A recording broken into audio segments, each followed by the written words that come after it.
Hey, what's going on, everybody? Today we're going to talk about the difference between a handyman and a contractor and who you should hire depending on the project you have at hand. So let's go ahead and dive right into the handyman pros. A lot of the pros, and like a major one for a handyman, are they're really good at doing small projects. Whether it's doing tile around the house, drywall on the ceiling, small patches, painting, a lot of smaller stuff they can take on. And the reason they're really good at it is because they charge per hour and they're a lot cheaper. 30, 40, 50 bucks an hour. Contractors can be a lot more expensive. And another pro for the handyman is, like I said, they're cheaper and small projects, they're cost effective. Now let's go ahead and dive right into the cons of a handyman. One thing that handyman don't have, some handymen have them, but most of them don't, is a license, a contractor's license. And so since they don't have a contractor's license, they can't, especially in Arizona, they can't do jobs greater than $1,000 per invoice. I say per invoice because the way you get around it is you just create an invoice for that small project. And let's say you have a big project, you can just do an invoice for cabinets, invoice for this, invoice for that. But it's $1,000 including materials.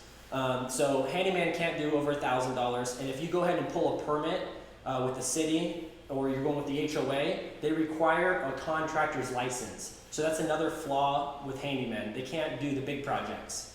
Now let's go ahead and switch gears and talk about contractors. A good pro for the contractor is they're experienced. The reason they have a license is because it takes 4 years experience just to even get your license. So now that they have the license, they also are bonded, they're insured. That's why the abbreviation is called LBI, licensed, bonded, insured.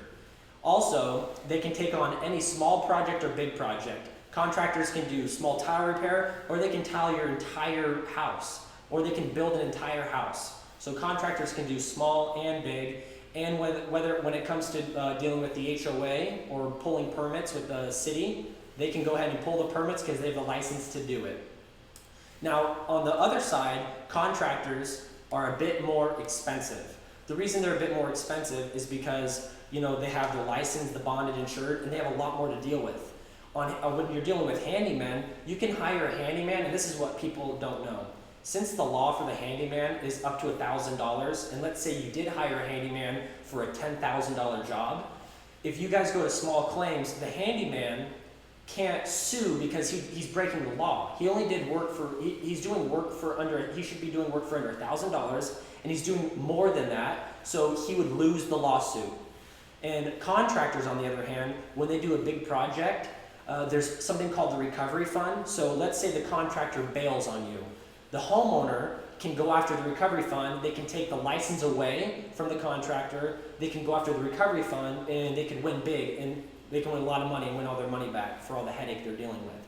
And another thing that people need to take note of, just because contractors have a license, that doesn't mean they're quality workers or they don't have quality character. Most contractors, or whoever you hire, handyman contractors, they should provide a reference sheet, maybe talk to the Better Business Bureau, and really look into who these people are. Like I said, when you're hiring a handyman or a contractor, they want to provide a reference sheet. And this is the reference sheet my business provides to every customer that I do jobs with. And as you see here, you'll see all the references. And this is a key note. These aren't people that reviewed us or gave us a reference 2 years ago. This is within the last 3 months. So I'm constantly updating this reference sheet. And we actually have multiple reference sheets. So when somebody hires us or we send an estimate out, we provide a reference sheet so they can actually call these customers, and they don't mind because they're really cool customers, and we did a really spectacular job for them. That's why they give us 5-star reviews, and you can read the reviews right here. And we also have 80 other 5-star reviews on our website and with Home Advisor and the Home Depot. So I think it's really important to have a reference sheet. I just wanted to make this a quick note about providing a reference sheet, and look for one or ask for one. Or show up to one of the job sites and see how the job site looks and how it's working, maybe the music they're listening to, and just kind of the people they're around. It really shows a lot about their character and how they work and just the process of the construction. So that's a quick summary to talk about handyman versus contractor. So once again, in conclusion, when you're dealing with handymen, you have small projects around the house, hire a handyman. They are definitely way better to go with, and they're cheaper, and it's just really easy going. When you start dealing with contractors, you're dealing with bigger projects, you're dealing with licenses, you're dealing with permits, and it's a lot bigger project and they're a little bit more expensive. And I'm a licensed contractor. I used to be a handyman. So this is kind of just a breakdown of how it all works. Thanks guys, I hope you enjoyed the video. Make sure you like, subscribe, and turn on that bell for notifications. Have a good day.